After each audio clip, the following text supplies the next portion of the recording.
కర్నూలు జిల్లా తాడూరు మండలం కేంద్రంలో పోషకాహార వారోత్సవాలు నిర్వహించారు. అనంతరం ఏఎన్ఎం మాట్లాడుతూ గర్భిణీ స్త్రీలు తప్పకుండా ప్రతిరోజు పౌష్టికాహారం తీసుకోవాలని తెలిపారు. ఈ కార్యక్రమంలో ఏఎన్ఎం లక్ష్మీకుమారి, జ్యోతి, సుమతి తదితరులు పాల్గొన్నారు.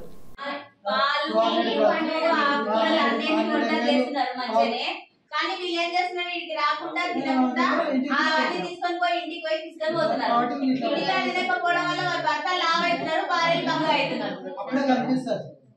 భర్త లావ్ అవుతున్నారు, భార్యలు పక్కగా అవుతున్నారు. కాబట్టి డెలివరీ టైంలో భర్త లావ్ అయితే అవసరం లేకుంటది. భార్యలు కడుతున్న భార్యలే లావ్ కావాలి అవసరం కాబట్టి భార్యలు భర్తను పక్కగా చేయండి, మీరు లావ్ కాండి.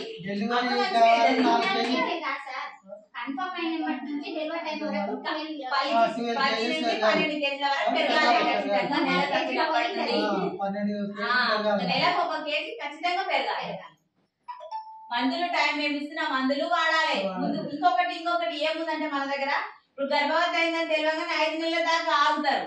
చెప్పారు ఎందుకు, స్కానింగ్ చేసుకున్న తర్వాత ఆడపిల్లనో మగపిల్లగాడో తెలుసుకున్న తర్వాత తీసేసిన తర్వాత ఉండే గానీ పోయింది అని అప్పుడు చెప్తారు. మాకు ఏం లాభం వస్తే ప్రతి ఒక్కరిని మేము ప్రత్యేకంగా అడగలేం కదా. ఇప్పుడు ఈమె వచ్చి ఏమా నెల అవుతున్నావా అని అడుగుతాం, కానీ ఎట్లా అవుతున్నాం ఏందని మేము తెలుసుకోలేము. వాళ్ళకు కూడా తెలుసుండాలి. ఇంట్లో కూడా అత్త భర్త అనేది భార్య ముందు సపోర్ట్ చేసిండాలి. నీకు ఆడబిడ్డ కానీ మగపిల్లగాడు కానీ కంటే నేను చూసుకుంటా బాధ్యత, నీకు అట్లా చేతనైతేనే నువ్వు కాను, లేకపోతే ముందే ఆపరేషన్ చేయించుకొని చెప్పాలి. చేయించుకున్న తర్వాత స్కానింగ్ చేసినాక ఆడపిల్ల ఉండడం మగపిల్లగాడు ఉండడం అనేది భర్తతో సంబంధం, కానీ ఆడపిల్లకి ఏం సంబంధం ఉండదు, అది మగవాడి దగ్గర ఉండదు. వాడి దగ్గర తప్పు పెట్టుకుని ఈ పిల్లలను కొడితే ఏం లాభం ఉండదు. వీళ్ళకి తెలియక ఏం చేస్తారు, బిడ్డ గాని కొడుకు గాని నేను చాకగలుగుతా అనే ధైర్యం ఉంటేనే ఆ పిల్లలు ప్రెగ్నెంట్ ఉంది మనాలి. లేకపోతే ముందే కాకుండా మందులు వాడుతుండాలి. ధైర్యం వచ్చే వరకు నేను నాకు ఇప్పుడు ఆస్తి లేదు, మీ అమ్మోళ్ళ ఇంటికి తీసుకుంటా అంటే వాళ్ళు ఏం చేయలేరు. నీకు ఇద్దరు ఆడపిల్లలు ఉన్నారు కదా, ఇది ఉంది కదా అది ఉంది కదా అంటే ఏం చేయలేరు. కాబట్టి ముందు కూడా ఇంట్లో కూడా ప్రతి కోడలను తల్లి అత్తనే బిడ్డలాగా చూసుకుని డెలివరీ అయ్యేదాకా ఆరోగ్యంగా మనం ఇంట్లో ఎటువంటి టెన్షన్ లేకుండా ఎటువంటి ఆరోగ్యం ఉండాలని అత్త తల్లి అత్త కూడా చెప్పాలి, భర్త కూడా చెప్పాలి. ఆమెకు అడిగినప్పుడంతా మంచిగా పండ్లు కూరగాయలు ఆకుకూరలు అన్ని తెచ్చిస్తే ఆమె ఎందుకు తినదు చెప్పండి. మనం కానీ చెప్తాం ఆమెకు తెచ్చించాలి. మనం ఆమె అడిగేది ఒకటైతే వాళ్ళు ఎప్పుడో తెచ్చిచ్చే వరకు ఆమె ఏమైపోతే డెలివరీ అయిపోతుంది. ఇంటికాడ